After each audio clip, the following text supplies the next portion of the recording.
Alright, today we're on page 93 in our notebook, and we're talking about scale drawing. So we're just going to be setting up some proportions again today. So you can go ahead and pause your video so that you can set up your notebook.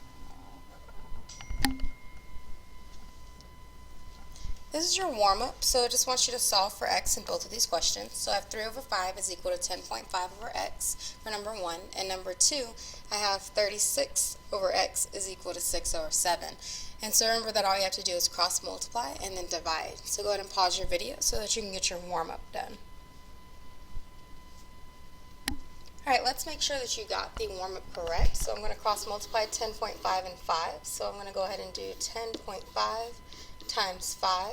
And I know that 5 times 5 is 25. I know that 5 times 0 is 0, and 0 plus 2 is 2. And then I know that 5 times 1 is 5. And I know that I have one place behind my decimal, so I know I need to move my decimal over one place. So I get 52.5, but I'm not done because I still have to divide by 3. So I'm going to do 52.5, and I'm going to divide that by 3. 3 goes into 5 one time. 3 goes into 22 7 times. And 3 goes into 15 5 times. Alright, don't forget to move up your decimal, so your decimal goes right there. So I know that x is equal to 17.5, and that's your answer for number 1. Let's do number 2. I have 36, and I got to multiply that by 7. 7 times 6 is 42. 7 times 3 is 21, and 21 plus 4 is 25. So I get 252, but I have to divide that by 6. Let's do 252, and 6 is going to go on the outside. 6 does not go into 2, but 6 goes into 25 4 times. And I'm left over with 1, and I bring down this 2. 6 goes into 12 2 times. And I'm left over with no remainder. So I know that in this case, x is equal to 42. So let's go ahead and look at our learning goals. Our learning goal says, given a scale, find a real world length and use a ruler to measure to estimate the actual length. And your language goal says create tables to set up those proportions. Alright, we have a couple of vocabulary words. So our first vocabulary word says scale. So underneath vocabulary, you want to make sure that you're writing these vocabulary words here. And then we want to write the definition. So for scale, it says a scale that gives a ratio that compares a drawing or model to a real object. So it's a ratio that compares a drawing or model to a real-world object. So go ahead and write that down. Your scale drawing is a drawing that is used to represent objects that are too large or too small. So it's a drawing that represents objects that are too large or too small to be drawn. So go ahead and write that as well under the vocabulary section in your notebook.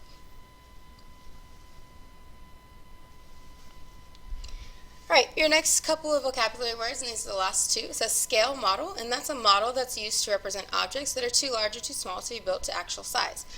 Alright, so I'm going to underline or highlight rather scale model, so that's going to be your vocabulary word.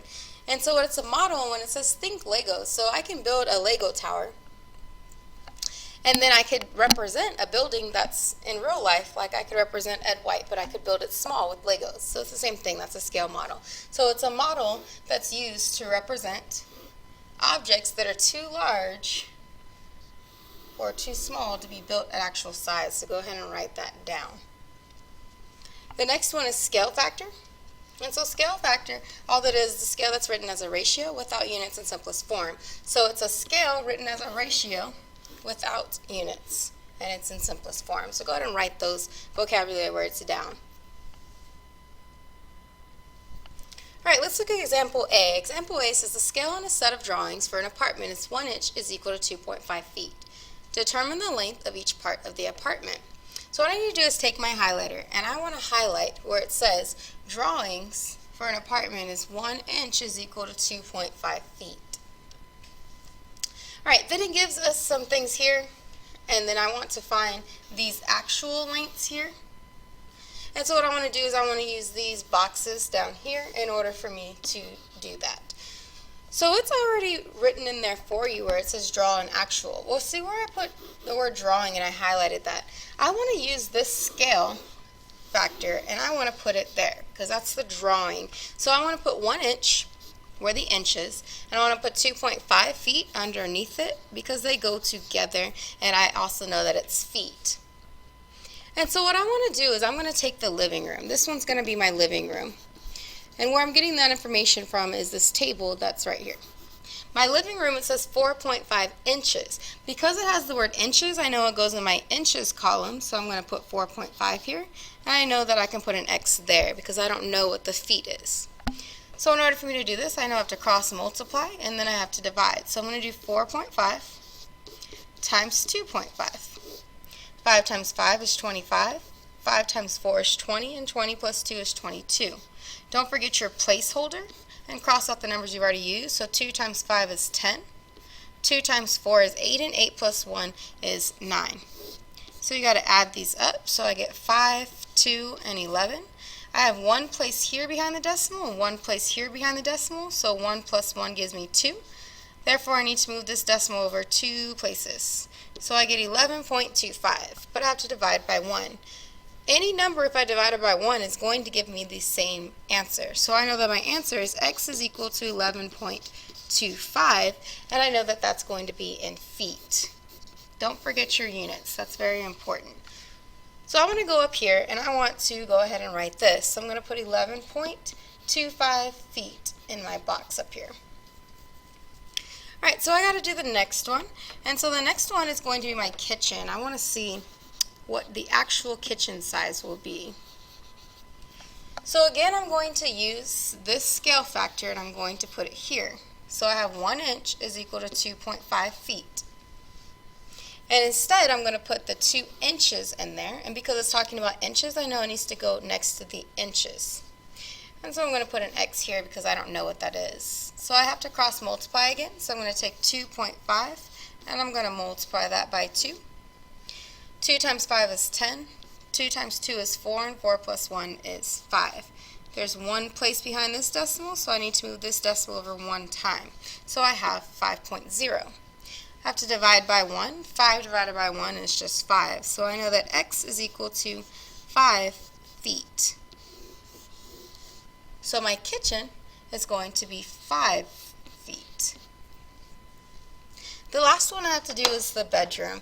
So I'm going to take this bedroom here and I'm going to label this at the top so I know what I'm talking about. And I'm still going to take this and I'm going to put that right there because that's my scale factor. So I'm going to put 1 inch is equal to 2.5 feet. And I'm going to take this 2.5 inches and I'm going to put that next to the inches. And I'm going to put an X here because I don't know what that is. So I have to cross multiply 2.5 times 2.5. I know that 5 times 5 is 25. 5 times 2 is 10, and 10 plus 2 is 12. Don't forget your placeholder and cross out the numbers you've already used. 2 times 5 is 10. 2 times 2 is 4, and 4 plus 1 is 5. I have to add these up, so I get 5, 2, and 6. I have one place behind this decimal and one place behind this decimal. 1 plus 1 gives me 2. So I know I need to move over this decimal 2 times. So I have 6.25. I need to divide this by 1, but 6.25 divided by 1 is just 6.25. So I know that x is equal to 6.25 feet. And don't forget to write that in your table.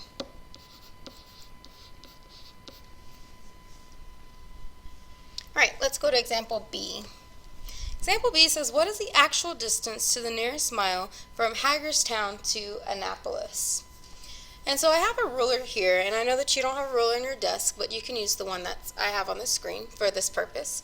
And so what I want to do is I want to first label my boxes. So on the first example, the labels were given. The second example, the box is there, but I have to label them. So what I want to label these is I'm going to label it scale and actual. So this is a scale on the map, and then I want to label actual, the actual distance between these two cities.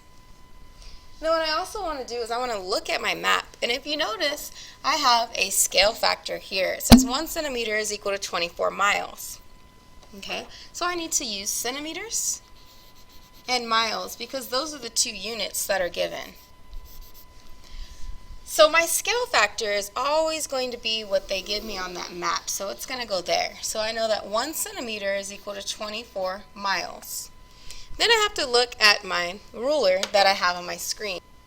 So I know at Hagerstown is right here. And so what I have to do is I have to find out Annapolis, which is right in this area here. And so I have to find the difference between those. Well, I know that on my ruler, it's at about 6.5 if I notice. It's right at 6.5. So what I can do is I know it's centimeters that I'm measuring in. I'm going to put 6.5 right here.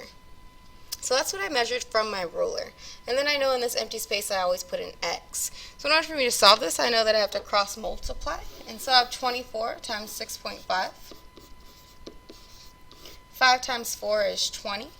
5 times 2 is 10, and 10 plus 2 is 12. Don't forget your placeholder. 6 times 4 is 24. 6 times 2 is 12, and 12 plus 2 is 14. Add these up, I get 0, 6, 5, and 1. And I know I have 1 place behind my decimal, so I need to move over my decimal 1 time. And I have 156. But I have to divide this by 1. Well, I know that 156 divided by 1 just gives me that same number, 156. So I know that X is equal to 156 miles. And so all this means is that approximately between Hagerstown and Annapolis, Maryland, it's about 156 miles if I were to drive or to fly. Example C says the picture shows the length of an actual phone that a graphic artist is creating an advertisement for. If she uses a scale of 1 inch is equal to 5 inches, what will be the length of the phone in the advertisement? I'm going to go ahead and take my highlighter because anytime I have a word problem, I want to highlight it. So the important part is scale of 1 inch is equal to 5 inches. And so what I want to do is I want to label that. What I know is that 1 inch is going to be my width, and 5 inches would be my length. So this is going to help us when we label our box. And so what I want to do is go ahead and label this width, and go ahead and label this length. You could put W or L if you'd like to do that. And so on the top, I'm going to label it scale and actual. Now all I have to do is fill it in. So I know that this is a scale, so I know that this right here is going to go where it says scale. So I have 1 inch, which is my width, to 5 inches, which is my length. And then the actual is going to be what I have measured here, which is 20. And so it's 20 inches, but if you notice it's going up and down, and so I know that that's the length. And so I'm going to put that in the length box. And then go ahead and put an X where you have an empty space. So I have to cross multiply and divide. So I'm going to do 20 times 1, which gives me 20. And then I've got to divide that by 5. And so what I know is that 5 goes into 20 4 times. And so my answer is going to be X is equal to 4 inches. So my real cell phone will be 4 inches in width, or 4 inches wide. So you're going to want to glue these notes into your notebook. You're going to have to fold them in half, make a little tab, and put some glue and glue it in on page 93. And then what I want you to do is I want you to be able to use a calculator today because some of the numbers are a little bit complex. And so you can use the calculator that's on your computer. But I do need you to get done 1 through 9 on your practice problems, and there is a spreadsheet for you to check your answers. So be sure not to close your computer so that you can check your answers on the spreadsheet.